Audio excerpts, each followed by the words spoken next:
Spring game is in the books. Lots to talk about. Obviously, the quarterback battle. How's the offensive line? How is post-Travis Hunter and Shedeur Sanders era? We're going to talk all about it. Roll the intro, and let's get into it, baby. Come on. Yes, sir.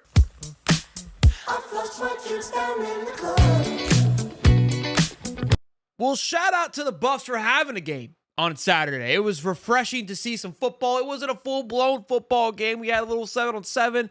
Little practice-esque type, which is what you expect. Very limited playbook, which you also expect to know. So what do we look for? This is kind of your first time into this spring game. What are you hoping to see? What do you want to get out of it? Small things, the details. How does the quarterback look in the pocket? How are they reading the field? How are they hitting their passes? How is the O-line holding up? How is the communication between them? How is just the flow and the motion of the practice? I know that seems crazy, but that speaks volumes to me anyway. It's just the ins and outs coming in, how that is flowing. It shows that, hey, there is a cohesion going on with coaches, with players, that everybody is paying attention and not effing around, if you should say.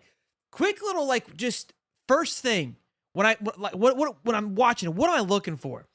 This team seems to be more centric in the sense that defensively, I liked how they were playing the game. Offensively, the way the game was called, utilized the tight ends a ton.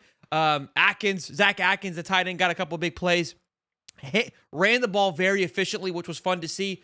Look, you're seeing a new team in a good way. Last year's team was just loaded with talent across the football field. When you've got a talent like that on a football field, it's not that it's hard to coach, but you coach it differently, right? Because when you have just so much talent, I just have to get this person involved in the play. And you almost kind of let those guys kind of just do their thing. And that Colorado team last year had a ton of talent team.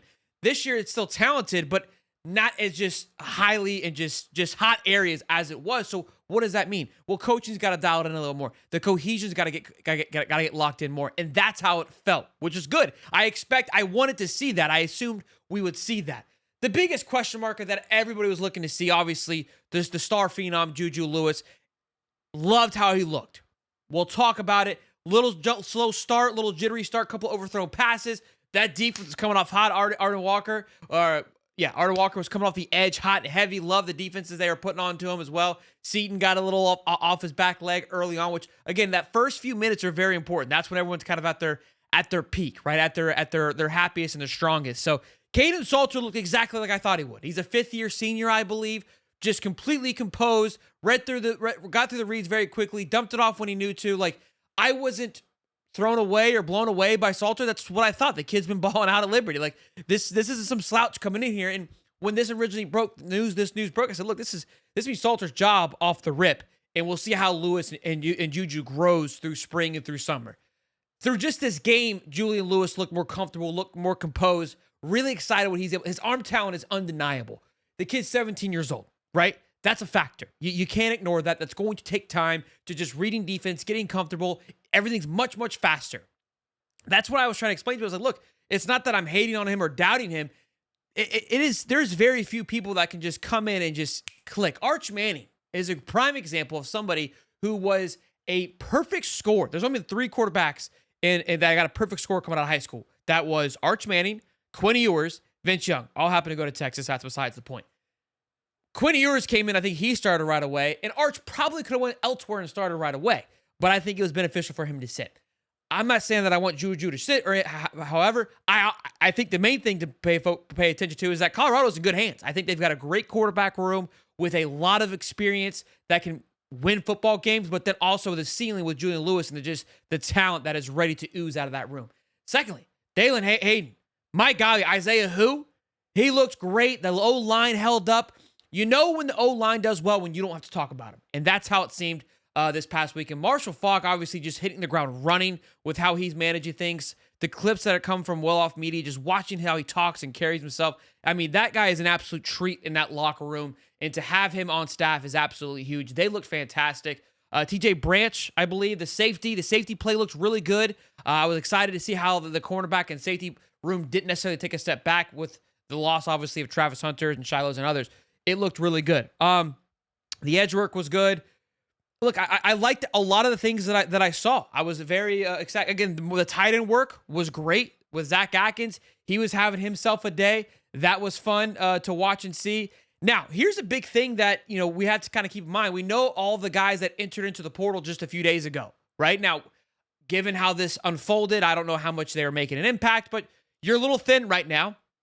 And there are guys, some talented guys that are visiting this week. So even like last year too, same kind of situation. Colorado rolls into this game, but adds a few more guys in that spring portal. Even Coach Prime took the time at the end of the game to interview and to be recruiting. He said, hey, everybody in the portal, I ain't hard to find. And by golly, he wasn't. Yeah, Colorado freshman Antonio Branch with an interception himself. Again, just loving seeing these freshmen step up. And this is why, again, when you see a freshman hit the portal, you see these guys hit the portal. If you're good enough to be on the football field, you're going to play. It's not about how long you've been there. For them, Joseph Williams, a wide receiver. I can't remember where he transferred from. A lot of transfers, a lot of movement happening. Looked good, looked like a solid wide receiver out there as well for those guys. So, look, I think this Colorado team is going to have a different identity than last year, but I like it. I like how quickly they were able to change this era after Shiloh, Shador, and Travis Hunter. And again, everybody was kind of giving this crap to Coach Dion about, hey, he's not going to be here once his kids leave. This is an opportunity, a big opportunity for him to kind of, they're both growing, right? It's the next chapter of being a dad. He can kind of now focus on himself again. I know it sounds crazy, but me being a new dad myself, like, I love it. But I kind of get too, when you see older people and their kids are out of the house, they kind of find this new sense of, urgency for life, because they now can go back to how they were in the early 20s, where their focus is just about them now. Now, they still have to be dads and whatnot, but the older ones, the old heads know what I'm talking about. I haven't sensed it yet, but I get it. I love where I'm at. Wouldn't change it for the world, but I understand now when you get to that, that late 50 mark and your kids are out of the house, I got some time left. Let's get after it. So good stuff there, man. All in all, I think it was great quick little taste. That's all that it is. That's all it's supposed to be. It's not supposed to be everything. For as limited as plays as there were, I like just the flow of the game. I thought it was very comfortable, very, very fluent. The coaching really seems to have a nice grasp of things. So all in all, good stuff. There are some big time visits that are happening this weekend. We'll be dropping a video later on, a past 5-star who happened to take a shot at Travis Hunter when he committed just a year ago. We'll talk all about that in our next video dropping later tonight, so you know what to do. Smash the like button, subscribe if you guys are enjoying the content, turn the bell on so you guys can be alerted when it does drop. We're on the way to 14,000 subs, which is absolutely awesome and incredible to be onto that mark. Would love to get to maybe 15, even 20 before the season starts. Let me know, though, in the comments, how did you feel about today's game? What were your takeaways? What was maybe a player that really caught your eye? Like, hey, love what he did. A player that's like, hey, would love to see more out of him. So much happened. Ton to talk about. We'll probably get more when we're able to go back and watch this. I'll probably get more to talk about as well. But right off the rip, quick early reaction. That's how I'm feeling. Want to hear from y'all. I'll see you on the next one. Peace and love, baby.